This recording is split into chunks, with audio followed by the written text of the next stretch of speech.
तो बच्चा अब चालू कर रहे हैं अपन लेंस। लेंस होता क्या है? Lens is a portion of transparent material with to refracting surface such that at least one surface is curved. बेटा अगर दोनों ही कर्व नहीं, दोनों बिल्कुल प्लेन हो गई, जिसका आर इन्फिनिटी है, तो क्या वो स्लैब बन जाएगी? तो जिसका एटलीस्ट एक सरफेस कैसा होना चाहिए? कर्व्ड होना चाहिए। और उस लेंस का जो रिफ्रैक्टिव इंडेक्स है वो मीडियम के रिफ्रैक्टिव इंडेक्स से अलग होना चाहिए। मीडियम मतलब सराउंडिंग के रिफ्रैक्टिव इंडेक्स से अलग होना चाहिए। ऐसा नहीं होना चाहिए कि सराउंडिंग का रिफ्रैक्टिव इंडेक्स और लेंस का रिफ्रैक्टिव इंडेक्स बिल्कुल सेम है। अगर बेटा वो बिल्कुल सेम होगा ना तो लाइट कहीं डेविएट ही नहीं होगी। लाइट कब डेविएट होती है? जब वो एक मीडियम से दूसरे मीडियम में जाती है, तो उस केस में वो गो थ्रू कर जाएगी और बीच वाला लेंस आपको दिखाई नहीं देगा।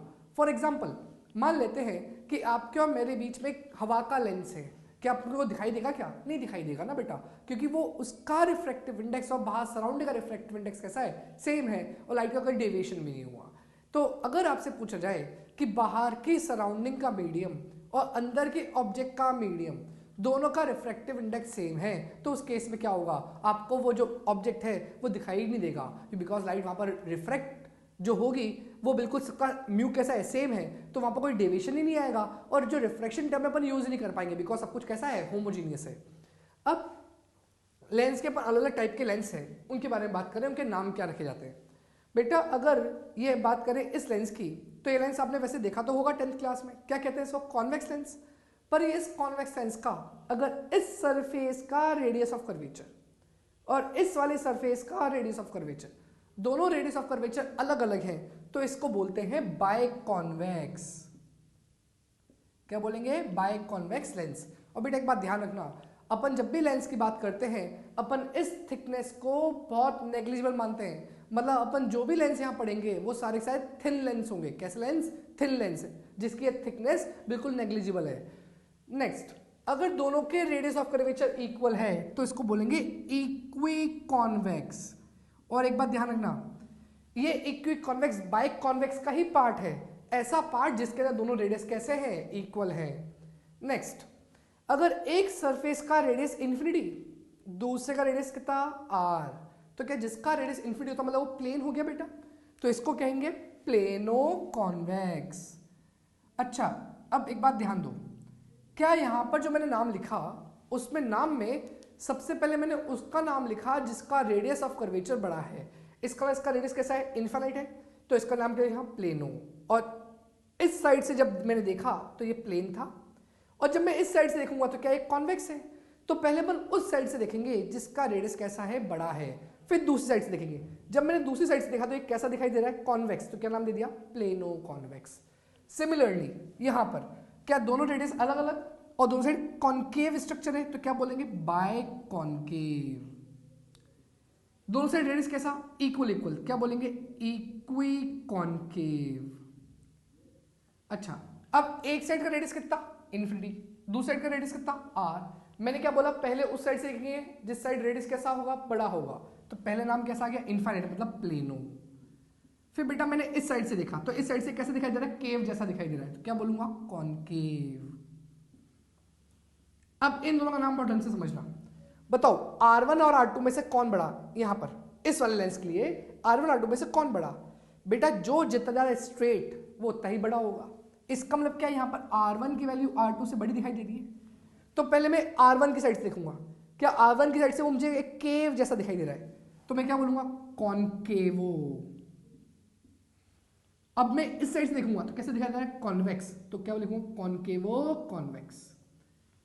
अब इसकी बात करें R1 और R2, क्या R1 में ज्यादा कर्वेचर है, ज्यादा अंदर डीप बना हुआ है, और R2 बिल्कुल ज्यादा फ्लैट जैसा दिखाई दे रहा है। इसका मतलब R2 बड़ा होगा किससे?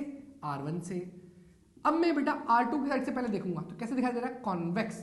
क्या कॉन्वेक्स सरफेस दिखाई दे रही है? क्या बोलूंगा? कॉन्वेक्सो। और अब उसके बाद ऐसे देखूंगा तो कैसे दिखाई दे रहा है? कॉन्केव। क्या बोलूंगा? कॉन्वेक्सो कॉन्केव। ये क्या हो गए? नोमेनक्लेचर नाम हो गए कि अपन सबको कैसे लिखा जाता है। तो बच्चा अपन लेंस के बारे में कुछ पॉइंट समझ रहे हैं। सबसे पहले ऑप्टिकल सेंटर। भाई ऑप्टिकल सेंटर क्या होता है? It is a point O for a given thin lens through which any rays passes undivided. बात को समझना, अनडिवाइडेड। बेटा शो करने का तरीका होता है कि बिल्कुल स्ट्रेट लाइन पे चली गई, पर एक्चुअली में कितनी बार रिफ्लेक्शन होते हैं? 2 बार। पर 2 बार रिफ्लेक्शन होने के बाद जस्ट लाइक लेटरल शिफ्ट जो अपने स्लैब में देखा था, ये इतना कम शिफ्ट होती है कि वो अप्रॉक्स स्ट्रेट लाइन दिखाई देती है, बिकॉज ये लेंस कैसे है, थिन।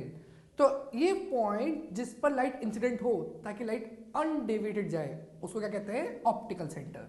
तो बेटा मैंने ये ब्लू कलर से क्या शो कर रखा है, लाइट्स, और ये यहां से होते जा रही है तो अनडेविएटेड गई, तो ये पॉइंट क्या हो गया बेटा, ओ ऑप्टिकल सेंटर। और बेटा ये जो ब्लैक कलर की लाइन है ये क्या है बेटा, प्रिंसिपल एक्सिस, जैसे कि अपन ने मिरर में देखा था। नेक्स्ट अब हम बात कर रहे हैं फोकल पॉइंट की। अब बेटा प्रिंसिपल फोकस, किसी भी लेंस के हमेशा दो फोकल पॉइंट होते हैं। तो फर्स्ट फोकल पॉइंट तो उसको डिफाइन करते हैं in which object, it is an object point on the principal axis corresponding to which image is formed at infinity. मतलब ऐसा ऑब्जेक्ट का पॉइंट ताकि इमेज का बन जाए, इन्फिनिटी। याद करो बेटा, कर्व्ड रिफ्लेक्शन में अपन ने फर्स्ट फोकस सेकंड फोकस पढ़ा था, वो सेम टू सेम बात यहाँ पर हो रही है कि ऑब्जेक्ट कहाँ रखें ताकि इमेज का बन जाए इन्फिनिटी पर, वो क्या हो गया, फर्स्ट फोकल पॉइंट। तो देखो उसके डायग्राम मैंने ब्लैक कलर वाले बनाए, यहाँ पर ऑब्जेक्ट, ये फर्स्ट फोकल पॉइंट, ताकि आफ्टर रिफ्लेक्शन लाइट कैसी हो जाए, पैरेलल, तो इमेज का बन जाएगी इन्फिनिटी पर। बेटा कॉन्केव के अंदर ध्यान रखना, कॉन्केव के अंदर पैरेलल तब होता है जब वो लाइट ऐसे कन्वर्ज होती हुई आती है इस फोकस की तरफ, तो ये हो गया अपना फर्स्ट फोकस जो ऑब्जेक्ट की तरह बिहेव कर रहा है, और आफ्टर रिफ्लेक्शन कैसे आती है, पैरेलल। तो कॉन्वेक्स में फर्स्ट फोकस यहां है और कॉन्केव में फर्स्ट फोकस यहां पर है। सिमिलरली सेकंड फोकस पॉइंट, क्या second focal point, it is an image point for which object at infinity, जब ऑब्जेक्ट इन्फिनिटी पर है तो इमेज जहां बन रही है वो क्या हो गया, सेकंड फोकल पॉइंट। तो देखो मैंने ब्लू कलर से शो करा, लाइट पैरेलल आ रही है, क्या जहां जाके मिल गई वो क्या हो गया, सेकंड फोकल पॉइंट। यहां पर भी पैरेलल आ रही है, पर क्या कॉन्केव ने उसको डाइवर्ज कर दिया, डाइवर्ज कर दिया तो ये दोनों रेस तो हम आगे मिल नहीं सकती, तो मिलाने के लिए करना पड़ा, पीछे एक्सटेंड करना पड़ा, तो जिस पॉइंट पे वो मिली वो क्या हो गया, सेकंड फोकल पॉइंट। तो बच्चा पढ़ रहे अपन अपर्चर के बारे में।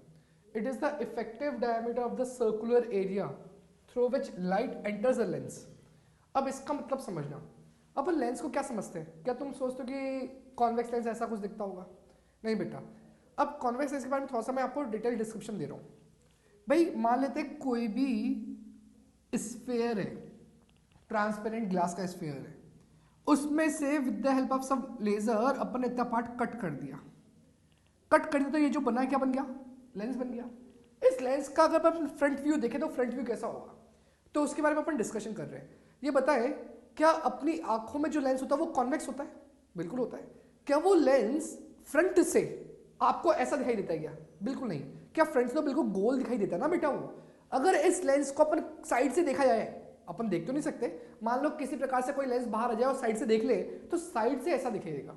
फॉर एग्जाम्पल अपनी कैडबरी जेम्स, जो जेम्स आती खाने की, उस जेम्स को अगर अपन ढंग से देखें तो जेम्स का फ्रंट पोर्शन पूरा गोल होता है, अगर साइड से देखें तो ऐसा कुछ दिखाई देगा। तो बेटा कोई भी जो लेंस होता है वो लेंस किसी स्फीयर की छोटी सी कटिंग होती है, उस स्फीयर का एक्चुअल डायमीटर तो ये था, बट जो लेंस बना उस लेंस का जो इफेक्टिव डायमीटर है, जो जेम्स है वो जेम्स का जो सर्कुलर एरिया है उसका जो इफेक्टिव डायमीटर है उसको क्या कहते हैं अपन, अपर्चर। क्या अपनी आंखों का लेंस तो जेम्स जैसा ही तो है, तो इसका मतलब ये हुआ ये इफेक्टिव डायमीटर बन गया, जिसको अपन ने क्या कह दिया बेटा, अपर्चर। अब अपर्चर की बात अपने को क्यों आवश्यक है बेटा, कोई भी इमेज जो फॉर्म होती है, अब मैं कह रहा हूं भाई कोई भी इमेज फॉर्म हुई, उस इमेज के अंदर 100% लाइट आएगी, तो जितना बड़ा अपर्चर होगा लेंस का, क्या लाइट उतनी ज्यादा इंटर करेगी उसके अंदर और इमेज उतनी अच्छी बनेगी। इस कारण से जो इमेज की इंटेंसिटी होगी उसको अपन एक रिलेशन बनाया, intensity is proportional to aperture का स्क्वायर। तो देखो यहां पर क्या लिखा हुआ है, intensity of image formed by lens depends on the light passing through lens and intensity is proportional to aperture का स्क्वायर। अगर अपर्चर छोटा होगा तो उस केस के अंदर इंटेंसिटी कम होगी, अपर्चर बड़ा होगा तो इंटेंसिटी कैसी होगी, ज्यादा होगी। तो जितनी अच्छी इंटेंसिटी होगी क्या इमेज उतनी अच्छी बनेगी। तो यहां पर एक क्वेश्चन ही बनता है इस चीज के ऊपर कि सपोज एक लेंस है, अब बेटा मैं लेंस को फ्रंट व्यू शो कर रहा हूं, साइड व्यू तो ऐसा कुछ था, क्या फ्रंट व्यू पर सर्कुलर दिखाई देगा। उस लेंस के का डायामीटर, इफेक्टिव डायामीटर डी है, और उसमें से जो लाइट पास कर रही है उससे जो इमेज बनी उस इमेज की इंटेंसिटी कितनी बेटा, आई। अब क्वेश्चन में बोला गया कि मान लो इस लेंस का सेंटर से हाफ ऑफ द रेडियस, मैंने बोला सेंटर से half of the radius is covered by a black pepper, find the intensity of the image now. तो क्वेश्चन में क्या बोला गया बेटा, ऐसा क्वेश्चन एग्जाम में आया हुआ है, तो क्या मैंने सेंटर से आधा ये ब्लैक पेपर से कवर कर दिया, अब बताना कि इंटेंसिटी कितनी पास होगी। तो क्या यहां पर थोड़ी देख ली मैं लिख देता हूं, इसका जो रेडियस है कितना है आर, बाद में उसको बेटा उस आर को अपन डी/2 के फॉर्म में लिख देंगे। क्या intensity is proportional to pi R square, क्योंकि इंटेंसिटी जो है अपर्चर के स्क्वायर के बराबर है, और अपर्चर क्या मतलब हुआ, डायमीटर के स्क्वायर के बराबर है। पर सोचो जितना एरिया होगा उतने एरिया में स्लाइड पास हो जाएगी। तो बेटा ये फॉर्मूला कैसे बना होगा भाई, ऐसा बना होगा कि इंटेंसिटी प्रोपोर्शनल टू एरिया, और एरिया के अंदर कौन आता है पाई आर स्क्वायर, और आर को क्या लिख सकता हूं मैं डी/2, तो क्या बन जाएगा d²/4, इसलिए आया इंटेंसिटी प्रोपोर्शनल टू अपर्चर का स्क्वायर। तो मैंने लिख दिया इंटेंसिटी जो पास हो रही है, यहां लिख देता हूं intensity is proportional to area, जितना बड़ा एरिया होगा उतनी लाइट पास होगी। यहां पर क्या r/2 कवर कर दिया तो कितना बचा, r/2 द ब्लैंक वाला पार्ट बचा, पर एरिया में क्या चेंज आया वो देखते हैं। तो जो रिमेनिंग एरिया है वो क्या होगा, पाई आर स्क्वायर टोटल था, उसमें से पाई आर स्क्वायर बाय 4 को माइनस कर दो। अब पाई आर स्क्वायर बाय 4 को माइनस कर दो, कौन सा वाला पार्ट, ये वाला शेडेड वाला, क्या इसका जब मैं स्क्वायर करूंगा तो r²/4 हो जाएगा। कितना बचा बेटा 3 पाई आर स्क्वायर बाय 4, इसको लिख दिया मैंने आई डैश। तो क्या पाई आर स्क्वायर की वैल्यू आई थी, प्रोपोर्शनली कह सकते हैं, और जो वैल्यू यहां पर आई आई डैश कितने, ये 3 पाई आर स्क्वायर बाय 4, क्या लिख सकते हैं I dash by I equals to 3 pi R square by 4 upon pi R square. इसका मतलब जो आई डैश होगा ना वो 3/4 आई होगा। इसका मतलब जो नई इंटेंसिटी जो है जब इसको पैक कर दिया उसका जो जा रही है वो कितनी है, इनिशियल की 3/4 है।